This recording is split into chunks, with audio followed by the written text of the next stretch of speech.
దేవుని ఘనమైన నామమునకు స్తోత్రములు. ఈ వాగ్దానమును వింటున్న మీకందరికీ మన ప్రభువును ప్రియ రక్షకుడైన యేసుక్రీస్తు నామములో శుభములు, మా హృదయపూర్వకమైన వందనములు. ఈరోజు మీ కొరకైన దేవుని వాగ్దానము యెహోషువ గ్రంథము 1వ అధ్యాయము 6వ వచనము. నిన్ను విడువను, నిన్ను ఎడబాయను, నిబ్బరము కలిగి ధైర్యముగా ఉండుము. మంచి దేవుడైన యేసయ్య ఈ మంచి వాగ్దానమును నిశ్చయముగా నేడు మనందరి జీవితములలో నెరవేర్చునుగాక. ఆమేన్. ఈ వాగ్దానాన్ని మనము పరిశీలిస్తే, దేవుడును సైన్యములకు అధిపతి అయిన యెహోవా దేవుడు యుగ సమాప్తి వరకు సదాకాలము మనకు తోడుగా మన పక్షమునందు నిలిచి ఉంటారు. ఆయన ఎంత మాత్రము కూడా మనలను విడిచిపెట్టే దేవుడు కాదు.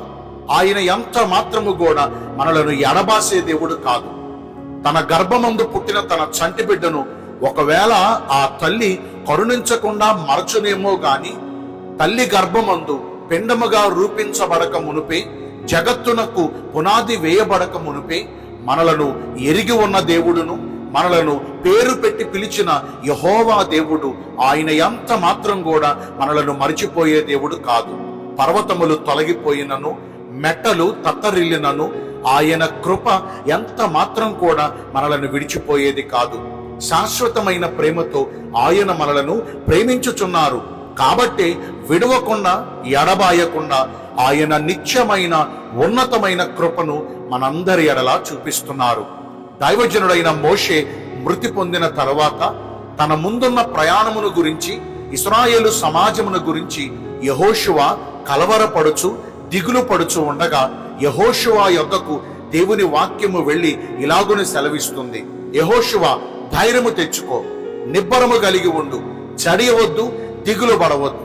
నేను మోషేకు తోడై ఉన్నట్లుగానే నీకును తోడుగా ఉంటాను. నీవు వెళ్ళి ప్రతి స్థలమును నేను నీకు ఇస్తాను. తాను మీ పితరులతో సెలవిచ్చినట్లుగా దేవుడు మీకు వాగ్దానము చేసిన ఆ వాగ్దాన భూమిని నీ ద్వారా నా ప్రజలకు ఇప్పిస్తాను. నీవు ధైర్యము కలిగి ఉండమని యెహోషువతో దేవుడు వాగ్దానం చేశారు. వాగ్దానము చేసినట్లుగా, తాను మాట సెలవిచ్చినట్లుగా నిజముగా యెహోషువకు దేవుడు తోడుగా ఉండి తాను వెళ్ళు చోటు నెల్ల అతని పక్షమందు గొప్ప గొప్ప విజయాలు యెహోషువ జీవితంలో దేవుడు దయచేశారు. ఈ వాగ్దానాన్ని వింటున్న ప్రియ దైవ జనాంగమా, మన పూర్వీకులు మన పితరులైన భక్తులను విడవకుండా, ఎడబాయకుండా వారికి తోడుగా వారి పక్షమున ఉండి అద్భుత కార్యాలు జరిగించిన మన యేసుక్రీస్తు ప్రభువు వారు మరి ఈ వాగ్దానాన్ని వింటున్న మనందరి జీవితాలలో కూడా ఆయన ఎన్నడును మనలను విడవకుండా, ఎన్నడును మనలను ఎడబాయకుండా ఆయన శాశ్వతమైన కృపను మనకు మెండుగా అనుగ్రహిస్తారు. అయితే మనము చేయవలసింది, మనము నడవవలసిన మార్గం ఏమనగా, యెహోవా దేవుని యందు మన పూర్ణ హృదయముతో మనము నమ్మకం ఉంచాలి. దేవుని యందు నమ్మకం ఉంచువాడు కదలకుండా నిత్యము నిలిచి ఉండు సియోను కొండవలే ఉంటాడు. కానీ ఈరోజు మనకున్న అలవాటు ఏంటంటే, మనుషుల మాటలను మనము నమ్ముతాం. మనుషుల మాటలను మనము నమ్మినంత గొప్పగా ప్రభు మాటను మనము నమ్మలేకపోవటం ఎంతో ఆశ్చర్యకరం. మనుషులు తాత్కాలికమైన వారు, కొంతసేపు కనబడి అంతలో మాయమైపోయే నీటి ఆవిరి వంటి వారు మానవులు. వారి జీవితం వట్టి నీటి బొడగ వంటిది. కానీ మన దేవుడు నిన్న నేడు నిరంతరము సజీవుడుగాను ఏకరీతిగాను ఉన్న దేవుడు. ఆయన మాట సెలవిస్తే ఆకాశము గతించవచ్చును గాని, భూమి గతించవచ్చును గాని ఆయన మాట ఎన్నటికీ గతించేది కాదు. తన స్నేహితుడైన అబ్రహామునకు దేవుడు వాగ్దానం ఇచ్చారు. అబ్రహాము ఉన్నప్పుడు ఆ వాగ్దానము అబ్రహాము జీవితంలో నెరవేర్చారు. ఒకానొక దినమందు అబ్రహాము మృతి పొంది తన దేవుని సన్నిధికి ఎత్తబడ్డప్పుడు అబ్రహాము కుమారుడైన ఇస్సాకు జీవితంలో కూడా ఆ ఆశీర్వచనములు, ఆ వాగ్దాన వచనములన్నీ దేవుడైన యెహోవా నెరవేర్చారు. మన పితరులు లేరని, తన ప్రియులు లేరని తాను ఇచ్చిన వాగ్దానాన్ని ఆయన వెనక్కి తీసుకునే దేవుడు కాదు. తన ప్రియులు నిద్రించినప్పటికీ ఆయన తన పిల్లల విషయంలో ఆ వాగ్దానములను నిశ్చయంగా నెరవేరుస్తారు. ఇదండి మన దేవుని మాటకున్న గొప్పదనం. మరి ఈరోజు దేవుని మాటను మన పూర్ణ హృదయముతో నమ్మకం ఉంచగలుగుతున్నామా? ఆయనను నమ్ముకున్నవాడు ధన్యుడు. దేవుని యందు నమ్మకం ఉంచిన ఎడల ఆయన మహిమ కార్యాలను మనం చూస్తామండి. మనము అడుగు వాటన్నిటికంటే, ఊహించు వాటన్నిటికంటే మరి అత్యధికమైన కార్యములను ప్రభు తన యందు నమ్మకం ఉంచిన వారి జీవితాల్లో నిశ్చయంగా జరిగిస్తారు.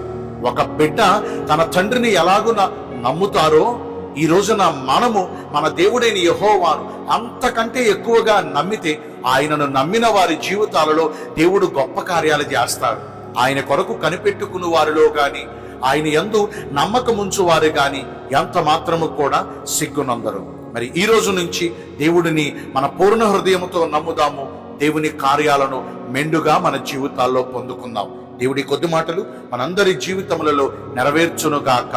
ఆమేన్. మీ అందరి కొరకు వచ్చిన ప్రార్థన చేస్తానండి. పరిశుద్ధుడా, ప్రేమ కలిగిన యేసురాజా, మీ కృపగల ఘనమైన నామమును బట్టి నిండు మనసుతో కోట్ల కొలదిగా మీకు మా కృతజ్ఞతా స్తుతులు, స్తోత్రములు, వందనాలు చెల్లిస్తున్నాము. నిన్ను విడువను, నిన్ను ఎడబాయనని ఈరోజు వాగ్దానము ద్వారా సెలవిచ్చారు. మీ అందు నమ్మకముంచి ఈ వాగ్దాన ఫలమును పొందుకునే కృపను నేడు మాకందరికీ దయచేయండి. ఈ రోజు ఎందరైతే పుట్టిన రోజులను, వివాహ దినములను, ఇతరమైన శుభకార్యములను జరిగించుకుంటున్నారో వారందరికీ మెండైన దీవెనలు కుమ్మరించమని, మీ రాకడ కొరకు మమ్మను సిద్ధపరచమని యేసుక్రీస్తు ప్రశస్త నామమున ప్రార్థించి వేడుకొనుచున్నాను మా ప్రియ పరలోకపు తండ్రి. ఆమేన్. May God bless you all. Thank you.